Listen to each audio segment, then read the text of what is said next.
Hey guys, what's up? Welcome back to A&J Education YouTube channel. In today's video, I'm going to give you 3 last-minute tips for you in case you're filling out your Common App US application last minute. As ever, if you ever have a question, the best way to contact me is to tweet me and tag me on Twitter with your question. I most often get back to you there. But otherwise, I hope you enjoy this video. Let's go.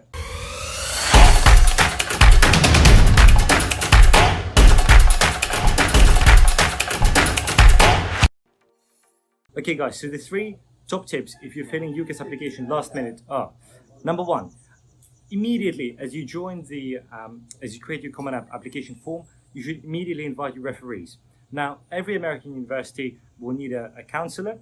However, you also are often required to have 2 extra teacher references. So 100% do this first thing, because teachers often are, they're busy, they have other lives. Do not think that you're their sole priority.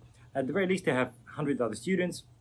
They have their wife, husband problems, money problems, children problems, health problems, a whole load of other issues. So you want to be there nice and early. And even though you're doing your application last minute, the first thing you should do is to add your referees, speak to them separately, make sure that they're happy to provide references for you. Do not just assume they will, but add them to the portal immediately so they get the automated email from Common App to add your references. So that's your thing number 1. Thing number 2, immediately at the same time as you're doing this, also request an official copy of your transcript from your counselor. Now, American universities typically want to see the last 4 years of your education. So let's say you're applying in your grade 12 US, which is equivalent to year 13 UK, or class 11 if you're from somewhere like Russia, or year 12 in India if you're doing CBSE boards.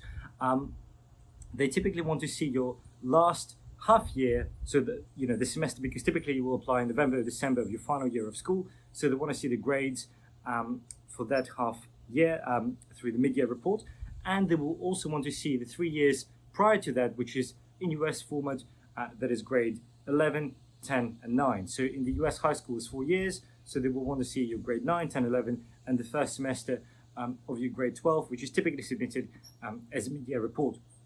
So you should immediately request politely a copy of the transcript from your counselor, because you will need to fill those grades into the Common App. What's more, some universities like NYU, they have their separate complicated extra system for you to report those grades as well on top of the Common App. I'm still not sure why they do that, but NYU is the only university that does it. So bottom line is, you need the transcript.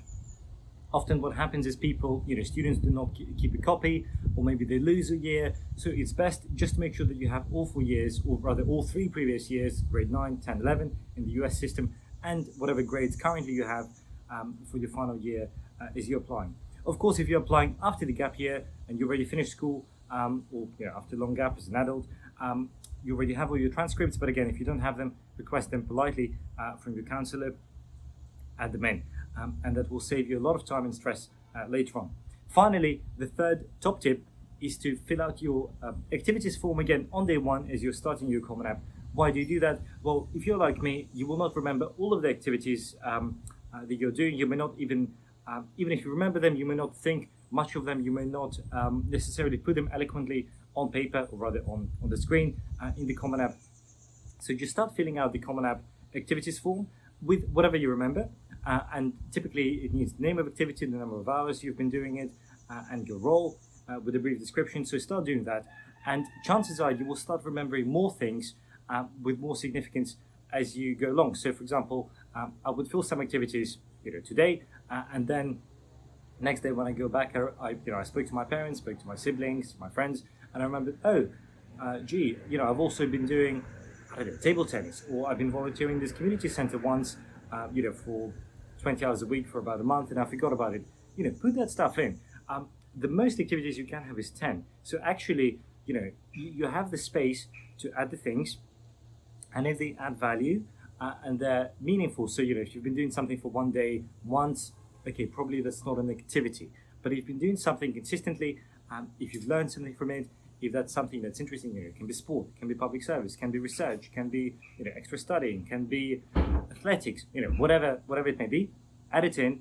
It adds value, and remember that you won't remember everything in one go, so do it over time.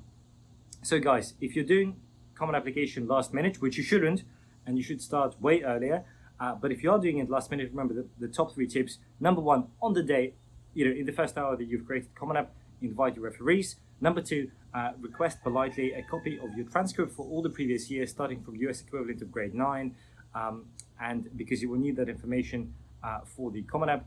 And thirdly, start with the activities section on the Common App, and then keep coming back to it because more stuff will go back to you. So if this was useful, do connect with me on Twitter and Instagram. And if you haven't already, do sign up for my newsletter, the link below, which I send out every 3 weeks with really cool CV building and tips and extra information on university admissions and latest trends and tricks. So do not miss out. All the best, good luck with your applications, and take it easy.